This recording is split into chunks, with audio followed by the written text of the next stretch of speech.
Good morning प्यारे बच्चों, आप सभी को मेरा जय श्री कृष्णा। बीएसटीसी प्रथम वर्ष पाठ्य पुस्तक का नाम शिक्षा के उद्देश्य और पाठ्यचर्या की द्वितीय इकाई विविध परंपराओं में शिक्षा की अवधारणा के अंतर्गत हम वैदिक काल, उपनिषद काल, बौद्ध काल, जैन काल में शिक्षा की अवधारणा को बहुत स्पष्ट रूप से समझ चुके हैं। अब ईसाई काल के अंतर्गत शिक्षा की अवधारणा को हम समझने का प्रयास करेंगे। ईसाई धर्म के ऐतिहासिक विकास को मुख्य रूप से कब माना गया है? ईसा पूर्व 4 से ईस्वी सन 29 का काल जीसस ईसा मसीह के उपदेशों का समय था। इस समय उन्होंने सर्वत्र विचरण कर अपने विचारों को जनता के सम्मुख व्यक्त किया। धीरे धीरे ईस्वी सन 326 से 1054 तक संपूर्ण यूरोप में इसका विस्तार हो गया। इस समय तक ये संपूर्ण यूरोप में राजधर्म के रूप में मान्य हो गया। इसके बाद 500 वर्ष तक रोम के बिशप पोप की सर्वोपरि सत्ता रही, अर्थात इसके बाद 500 सालों तक पोप ने सत्ता संभाली। परंतु धीरे धीरे रोम के पोप भ्रष्ट होने लगे। उन्होंने धर्म के नाम पर अंधविश्वास फैलाना शुरू किया, तो कुछ लोगों ने उनके विरुद्ध आवाज उठाई। अंत में जर्मनी के मार्टिन लूथर इस कार्य में सफल हुए। किंग मार्टिन लूथर ने प्रोटेस्टेंट नामक संप्रदाय चलाया। इस संप्रदाय ने सामाजिक, राजनीतिक, आर्थिक, शैक्षिक, धार्मिक आदि अनेक सुधार किए। ईसाई धर्म में आज अनेक संप्रदाय मिलते हैं, जिनमें 2 प्रमुख हैं। पहला है रोमन कैथोलिक और प्रोटेस्टेंट। ईसा मसीह जीसस का जन्म एक सामान्य घर में हुआ था। उनके पिता का नाम जोसेफ और माता का नाम मेरी था। 30 वर्ष की अवस्था में उन्होंने जॉन बैप्टिस्ट नामक संत के उपदेशों को सुना, तो वे बहुत प्रभावित हुए। उनसे दीक्षा लेकर ईश्वर ध्यान के लिए जंगल में चले गए और वहां उन्होंने उग्र प्रबल तपस्या की। ईसा मसीह कहते थे, मनुष्य केवल अन्न से ही जीवित नहीं रहता, वरन प्रभु के मुख से निकले प्रत्येक शब्द से जीता है। उनका कहना था कि हमारा जीवन हम नहीं चला रहे, ये ईश्वर हमें चलाने वाले हैं। शिक्षा के क्षेत्र में ईसाई परंपरा का योगदान अद्वितीय रहा है। इसका श्रेय ईसाई परंपरा के स्थापक यीशु मसीह जीसस के जीवन एवं उनकी शिक्षाओं को जाता है।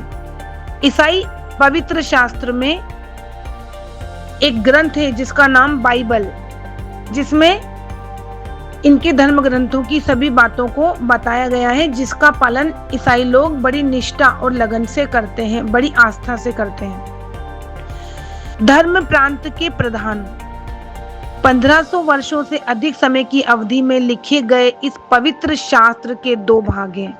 बाइबल के 2 भाग हैं, पुराना नियम जिसको ओल्ड टेस्टामेंट और नया नियम न्यू टेस्टामेंट के नाम से जाना जाता है। ये आपके जनरल नॉलेज की प्रश्न भी बनते हैं बेटा, कि ये ओल्ड टेस्टामेंट और न्यू टेस्टामेंट किस धर्म से संबंधित है? तो ये ईसाई धर्म से संबंधित है। इसमें कुल 66 पुस्तकें हैं। ओल्ड टेस्टामेंट में 39 नियम एवं न्यू टेस्टामेंट में 27 पुस्तकें संकलित है। बाइबल में बताए गए ईसा मसीह के प्रवचन, दृष्टांत, उनके शिष्यों के उपदेश, अनुयायियों को लिखी पत्रियां, प्रारंभिक प्रशिक्षण प्रणाली, मसीही आराधना आदि बातें ईसाई परंपरा की शिक्षा की कुछ महत्वपूर्ण कुंजियां हैं। ईसाई धर्म की अवधारणा में शिक्षा की परिभाषा। बाइबल में उपयोग में ली गई इब्रानी और यूनानी भाषा के शब्दों में ईसाई धर्म की परिभाषा और सिद्धांत देखने को मिलते हैं। आपको इसमें कुछ स्पेशल विशेष शब्द सुनने को मिलेंगे और समझने को मिलेंगे, जैसे कि हनक, लमत, तोरह, दिदास्को और पेडियो। हम जानेंगे हनक क्या होता है। ये इब्रानी शब्द जिसका अर्थ होता है शिक्षा देना या प्रशिक्षित करना, उस मूल शब्द से आते हैं जिसका अर्थ समर्पित करना होता है। इब्रानी दृष्टिकोण से एक बच्चे की शिक्षा को अभिषेक के कार्य द्वारा दर्शाई गई मूल प्रयोग में जो शब्द लिया गया, अर्थात तालू या मसूड़ों को घिसना। इस सामान्य शब्द में शिक्षा को दर्शाने के लिए कई बातें बताई गई है, अर्थात बच्चे को प्रारंभ में प्रशिक्षित करना चाहिए, जैसे हम अपने तालू या मसूड़ों को रगड़ते हैं, उस प्रकार का प्रशिक्षण देना हनक कहलाता है। लमत से तात्पर्य सिखाना। शब्द का अनुवाद करने के लिए इस इब्रानी शब्द का प्रयोग लिया गया है जिसका अर्थ होता है प्रेरणा देना, किसी विषय में अभ्यास जारी रखना, बच्चे को आगे बढ़ाने के लिए मोटिवेशन देना। लमत से तात्पर्य है तोरह इस शब्द का तात्पर्य चलाना या फेंकना, जो निशाने की ओर फेंके तीर के चित्र की याद दिलाता है। अर्थात शिक्षा प्राप्त करने के लिए हमें सही लक्ष्य की ओर बढ़ना चाहिए, तभी हम सफल होते हैं। दिदास्को और पेडियो, ये क्या है बच्चों? नए नियम में अधिकतर उपयोग किए गए ये दोनों यूनानी शब्दों का अर्थ होता है मार्गदर्शन देना और प्रशिक्षित करना, जैसे एक छोटे बच्चे को प्रशिक्षित किया जाता है, इसलिए इन दो शब्दों का प्रयोग किया गया है। अब हम देखेंगे कि जीसस क्राइस्ट यीशु एक शिक्षक के रूप में किस प्रकार प्रस्तुत हुए। बाइबिल यीशु को एक निपुण शिक्षक के रूप में प्रस्तुत करती है। यीशु के श्रोता बहुधा उनकी शिक्षा से अभिभूत हो जाते थे। यीशु की शिक्षा की प्रणाली हमें प्रभावशाली शिक्षा की विधि को जानने में मदद करेगी। उनके अनुसार शिक्षा के क्या उद्देश्य थे? यीशु चाहते थे कि लोग परमेश्वर को जाने, अर्थात ईश्वर को जाने और उससे प्रेम संबंध में बंध जाएं। केवल परमेश्वर के साथ ही नहीं, परंतु इंसान को समझे, एक दूसरे का सम्मान, एक दूसरे की कद्र, एक दूसरे की इज्जत करे और उनसे प्रेम पूर्वक संबंध स्थापित करे। यीशु की शिक्षा का उद्देश्य मनुष्य में उत्तम नैतिक मूल्यों का विकास करना है। यीशु के अनुसार शिक्षा का उद्देश्य स्वयं को दूसरों की सेवा के लिए तैयार करना है, जो उन्होंने अपने खुद के जीवन में उदाहरण स्वरूप प्रस्तुत की। एक महान संत मदर टेरेसा, ये एक महान ईसाई संत थी जिसे ईसाई लोग भगवान का नाम देते थे। ईसाई नहीं, हमारे पूरे भारत में वो मदर टेरेसा मदर के नाम से जानी गई। उन्होंने छोटी छोटी बस्तियों में जाकर सेवा का कार्य किया, क्योंकि उन्होंने ईसाई धर्म के पूरे सेवा के नियम को अपने जीवन में उतारा। शिक्षा की प्रक्रिया। यीशु अक्सर अपने पाठ का प्रारंभ अपने श्रोता को देखकर, प्रश्न पूछकर, नाम पुकारकर और ध्यानाकर्षण हेतु देखो सुनो जैसे शब्दों का प्रयोग करते थे। अर्थात जब वक्ता अपनी बात कहे तो श्रोता भी उसे भली बात सुने। अगर श्रोता का ध्यान भटक जाए तो देखो और सुनो, और किसी उदाहरण से उसे पुनः वहां प्रेजेंट होने के लिए प्रस्तुत किया जाता था। शैली अर्थात ईसाई शिक्षा की अवधारणा की शैली में सरल, स्पष्ट एवं प्रश्नवाचक थी, अर्थात प्रश्नात्मक शैली थी। वे प्राय अपने श्रोताओं को परिचित से अपरिचित, भौतिक से अलौकिक और सामान्य से सर्वोच्च की ओर ले जाना चाहते थे। वे लोगों को समझ में आने वाली भाषा का प्रयोग करते थे। गूढ़ बातों को सिखाने के लिए यीशु ने सामान्य वस्तुओं के उदाहरण का प्रयोग किया, जैसे समाज में एक ईसाई व्यक्ति के चरित्र और योगदान को समझाने के लिए नमक का प्रयोग, परमेश्वर के वचन को दर्शाने के लिए बीज का प्रयोग, दुष्ट बातों के लिए जंगली पौधे और अनमोल बातों के लिए मोती जैसी उपमाओं का प्रयोग किया। जैसे जंगल में लगी खरपतवार को हमें हटा देना चाहिए, उसी प्रकार हमें जीवन में हमेशा अच्छी बातों को ही ग्रहण करना चाहिए और खराब खरपतवार को निकालकर फेंक देना चाहिए।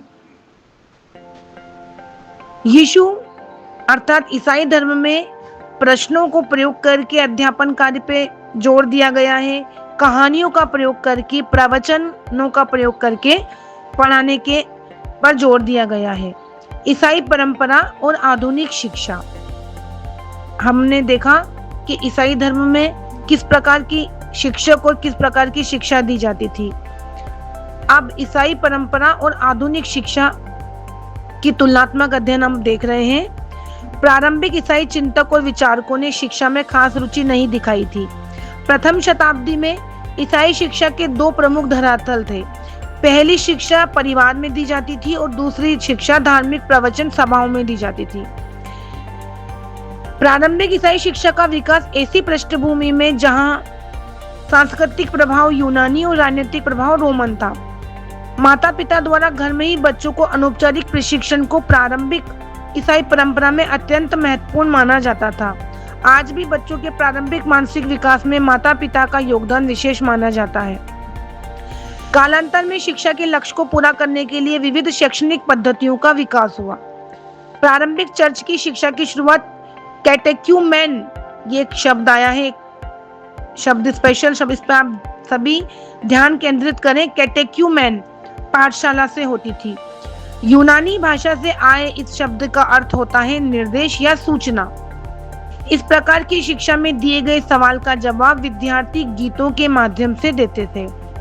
विद्यार्थियों का आध्यात्मिक और नैतिक विकास विषय वस्तु के प्रसारण से अधिक महत्वपूर्ण माने जाते थे। कैटेक्यूमेन कक्षा के अलावा कैटेकेटिकल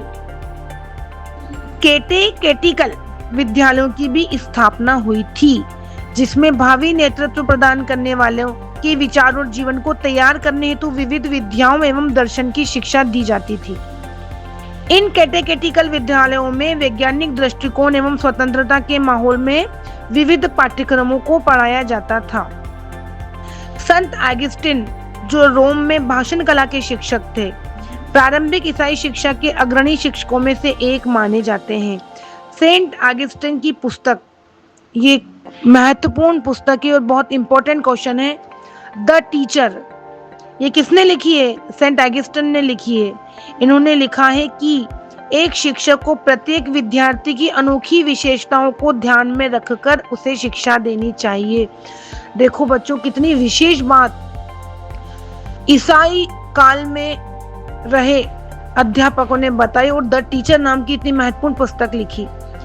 आज की हमारी नई शिक्षा नीति भी तो यही कहती है कि विद्यार्थियों को उनके जो उनमें प्रतिभाएं छिपी हुई है, कोई बच्चा चित्रकार होता है, कोई बच्चा गायक होता है, कोई बच्चा खिलाड़ी होता है, तो कोई बच्चा नेता, उसके बोलने की अभिव्यक्ति क्षमता इतनी अच्छी होती है कि वो राजनीति में जा सकता है। तो शिक्षा का उद्देश्य ये है कि बच्चे की उस प्रतिभा को निकालकर उसका सर्वांगीण विकास करते हुए उसको एक श्रेष्ठ नागरिक बनाना।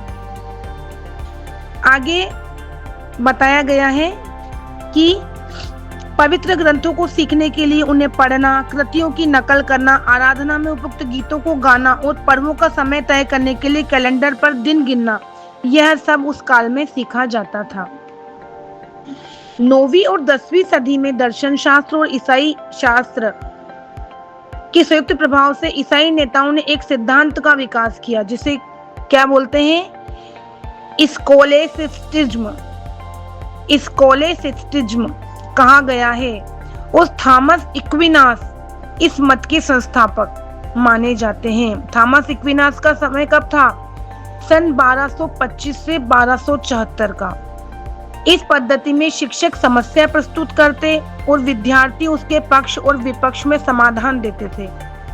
फिर हर एक विद्यार्थी उस समस्या पर विवेकपूर्ण या तर्क संगत रूप से विचार करता और जब उसका संतुलित समाधान आ जाता तो उसको उत्तर के रूप में नोट कर लिया जाता कि ये इस प्रश्न का सटीक उत्तर है। तो देखिए बच्चों, कितना अच्छा तरीका था पढ़ाने का, अर्थात विद्यार्थी स्वयं समस्या से समाधान की ओर बढ़ते थे। पश्चिमी जगत में पहली बार विश्वविद्यालय की अवधारणा उसी समय विकसित हुई। आधुनिक ईसाई शिक्षा का प्रारंभ रेनेसां एवं रिफॉर्मेशन से माना जाता है।